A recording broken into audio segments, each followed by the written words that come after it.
করতে পারে, বাস্তব জীবনে যদি রূপান্তর করতে পারে, ওই বান্দাটা নিজের রূহ উন্নতি করে নিবে, নিজের অন্তরকে উন্নতি ডেভেলপ করে নিয়ে আল্লাহর খাতায় নিজের নামটা মুত্তাকি বলে পরিগণিত করে দিবে। একটু জোরে বলুন। ও দুনিয়ার মানুষ, চলুন উদ্দেশ্যটা সফল করি। আল্লাহ রাব্বুল আলামিন কোরআনুল কারীমের মধ্যে বলেন, কদ খালাত মিন ক্বাবলিকুম সুনানু ফাসিরু ফিল আরদ ফানজুরু কাইফা কানা আকিবাতুল মুকাজ্জিবিন। ও দুনিয়ার মানুষ, আল্লাহ রাব্বুল আলামিন বলছে, তোমাদের পূর্বে অনেক জাতি গুজরে গেছে, তোমাদের পূর্বে অনেক যুগ চলে গেছে, তবে তোমরা পৃথিবী ভ্রমণ করে দেখো, ফাসিরু ফিল আরদ, পৃথিবীতে ভ্রমণ করে দেখো, ফানজুরু, এবং তোমরা লক্ষ্য করে দেখো, কাইফা কানা আকিবাতুল মুকাজ্জিবিন, যারা অস্বীকার করেছিল, যারা মানে নাই, তাদের পরিণতিটা কি হয়েছে। ও দুনিয়ার মানুষ, আল্লাহ কি নির্দেশ দিচ্ছেন, কিসের ইঙ্গিত দিচ্ছেন? আল্লাহ বলতে চান, পূর্বে অনেক জাতি চলে গেছে যারা আল্লাহ মানে নাই, সত্য মানে নাই, আল্লাহর পয়গম্বরদেরকে মানে নাই, তাদের পরিণতি বড় কঠিন হয়েছে। আল্লাহ রাব্বুল আলামিন সেই জন্য বলেন, এই কথাটা কোরআনুল কারীমের মধ্যে জানিয়ে দিয়ে তিনি মুমিনদের উপদেশ দিতে চান, হে মুমিনওয়ালা তোমরা শোনো, হাযা বায়ানুল লিন্নাসি ওয়া হুদাউ ওয়া মাউইযাতুল লিল মুত্তাকিন। এই কথা, এই উপদেশ হলো যারা আল্লাহ ভীরু তাদের জন্য। জোরে বলুন সুবহানাল্লাহ। তারপরে আল্লাহ রাব্বুল আলামিন একটা সংবাদ দিচ্ছেন, আমরা ইমানদার, ঠিক না বেঠিক? আমরা ইমানদার তো নাকি? ইমানদারের আওয়াজ এমন হবে আমি আশা করি না। আমরা ইমানদার নাকি? সকলে বলুন আলহামদুলিল্লাহ, সকলে বলুন আলহামদুলিল্লাহ। ইমান পেয়ে আমরা খুশি না বেজার? ইমান পেয়েছি বড় সহজে, সেই জন্য ইমানদারের ইমানের গুরুত্ব নাই। সাহাবায়ে কেরাম নিজের জানকে সামনে রেখে, এমনও হয় ইমান আনার কারণে জানও দিতে হতে পেরেছে, অনেক সাহাবীরা দিয়েছে, তবে ইমান ছাড়ে নাই। আমরা তো সহজে পেয়েছি, বাপদাদা মুসলমান ছিল, দাদু হাত ধরে মসজিদে নিয়ে গেছে, বাবা হাত ধরে মসজিদে নিয়ে গেছে, সেইভাবে ইমানদার, কোনো কষ্ট করতে হয় নাই, সেই জন্য ইমানের মূল্য নাই। তবে আমরা ইমানদার, এই ইমানদার বলে যে অন্তরে একটা প্রশান্তি পাই, আমরা খুশি না বেজার? বলুন। আল্লাহ সেই ইমানওয়ালাদের জন্য একটা কথা বলছেন, যে হে ইমানে মুমিনওয়ালা বান্দা, তোমরা ভেঙে পড়ো না, ভীত সন্ত্রস্ত হয় না। আল্লাহ বলেন, ওয়ালা তাহিনু ওয়ালা তাহজানু ওয়া আনতুমুল আ'লাউনা ইন কুনতুম মুমিনিন। আল্লাহ রাব্বুল আলামিন বলেন, হে ঈমানওয়ালারা, তোমরা ভেঙে পড়ো না, ভীত সন্ত্রস্ত হও না। তোমরা যদি ঈমান ঠিক রাখতে পারো, তোমাদের হাতে রাজত্ব তুলে দেব। রাজত্ব পাওয়ার একটা সংবাদ আমরা পেয়েছি, আর পাওয়ার ইচ্ছা আমাদের মনে হয় নাই, সেই জন্য সুবহানাল্লাহর জোর একটুখানি হলো। আল্লাহ বলছে, তোমাদের হাতে আমি বিজয় তুলে দেব, তোমাদের হাতে রাজত্ব দিয়ে দেব, তোমরা ঈমান পাকাপোক্ত করে নাও।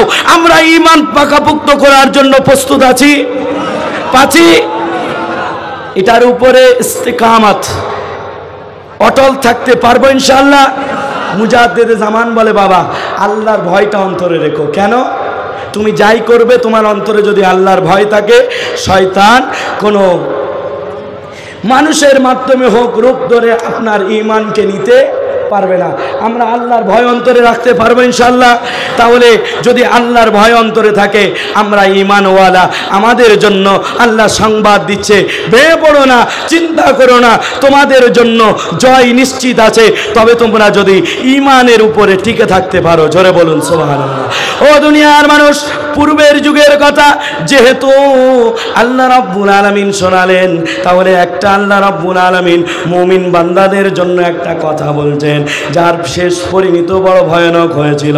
যেমন ফেরাউন, আল্লাহ রাব্বুল আলামিন সূরাতুল কাসাসের ভিতরে বলেন 3 নম্বর আয়াত থেকে নবীজিকে একটা ঘটনা শোনাচ্ছেন। ও দুনিয়ার মানুষ শুনুন, আপনার দিলটা প্রশান্তি পাবে, একটু শুনুন। নাতলু আলাইকা মিন নাবাই মূসা ওয়া ফিরআউনা বিল হক লিকাউমি ইউমিনুন। ও দুনিয়ার মানুষ, আল্লাহ রাব্বুল আলামিন পূর্বের একটা কথা নবীর কাছে যথাযথভাবে মূসা আলাইহিস সালাতু ওয়াস সালাম এবং ফিরআউনের কথা সত্য ঘটনাটা মুমিন সম্প্রদায়দের জন্য শোনাচ্ছেন। শুনুন, আল্লাহ রাব্বুল আলামিন বলছে, ইন্না ফিরআউন, নিশ্চয়ই ফিরআউন, আলা ফিল আরদ, সে বিপর্যয়, সে পরাক্রমশালী হয়েছিল। ওয়াজআলা আহলাহা শিয়াআন ইয়াস্তাদঈফু তাইফাতাম মিনহুম। ও দুনিয়ার মানুষ, ফিরআউন কি করেছিল? নিজের গদি ঠিক রাখার জন্য, নিজের দাপট ঠিক রাখার জন্য সে তার সম্প্রদায়ের মধ্যে অনেক শ্রেণী বিভাগ তৈরি করে দিয়েছিল। শেষে এক শ্রেণীকে কোণঠাসা করে রেখেছিল। আপনি বর্তমান সমাজটাকে একটু সামনে নিয়ে দেখুন, আপনি এই ফিরআউনের চালের সাথে বর্তমান পরিস্থিতির সম্মুখীন আপনি হয়ে যাবেন। সময় শেষ, হ্যাঁ বলি। ও দুনিয়ার মানুষ, তাহলে শোনেন, বর্তমান পরিস্থিতিকে সামনে রাখুন। ফিরআউন যে পদ্ধতিটা চালিয়েছিল সেটা বর্তমানের সাথে মিলে যাচ্ছে কিনা দেখুন। ফিরআউন শ্রেণী বিভাগ তৈরি করেছিল, মানুষগুলোকে বিভিন্ন দলে বিভক্ত করে দিয়েছিল এবং এক শ্রেণীকে সর্বসময় কোণঠাসা করে রেখেছিল, সেটা বনি ইসরাইল। জানেন তো নাকি আপনারা, তাদেরকে দেশ ছাড়াও করে দিয়েছিল। ও দুনিয়ার মানুষ শোনেন, একটু গভীর মনোযোগ দিয়ে শুনুন। আল্লাহ রাব্বুল আলামিন সেই কথাটা নবীকে শোনাচ্ছেন। আর ফিরআউন কি করেছিল? ইযাববিহু আবনাআহুম ওয়া ইস্তাহয়ী নিসাআহুম, পুরুষদেরকে মারা শুরু করেছিল আর নারীদেরকে জীবিত রেখেছিল। ইন্নাহু কানা মিনাল মুফসিদিন, নিশ্চয়ই ফিরআউন বিপর্যয় ফাসাদ সৃষ্টিকারী ছিল। ও দুনিয়ার মানুষ, ফিরআউনের চিন্তাধারা আলাদা, আর আল্লাহ রাব্বুল আলামিন বলছে, ও আমার বন্ধু, আমার চিন্তা ছিল কি জানো? নুরিদু আন্না মুন্না আলাল্লাযীনা ইসতাযঈফু ফিল আরদি ওয়া নাজআলাহুম আইম্মাতাও ওয়া নাজআলাহুমুল ওয়ারিসিন। ও দুনিয়ার মানুষ, আল্লাহ বলে, ও আমার বন্ধু, আমি ইচ্ছা করেছিলাম যাদেরকে ফিরআউন কোণঠাসা করে রেখেছিল, যাদেরকে এক সাইড করে রেখেছিল, আমি আল্লাহর ইচ্ছা হলো তাদের উপরে দয়া করা এবং তাদেরকে দেশের ওয়ারিস বানিয়ে দেওয়া। জোরে বলুন, আমাদের যতই চাপ আসুক আমাদের উপরে, আমরা ঈমান ঠিক রাখো, আল্লাহর উপরে ভরসা ঠিক রাখবো। আল্লাহ বলছে, ফিরআউন যেমন, নাউযুবিল্লাহ, ফিরআউন যেমন তাদেরকে ধ্বংস করা হয়েছিল, মূসা আলাইহিস সালাতু ওয়াস সালাম সহ তার আহল বরকতকে আল্লাহ রাব্বুল আলামিন যেভাবে বিজয়ী লাভ করিয়েছিলেন।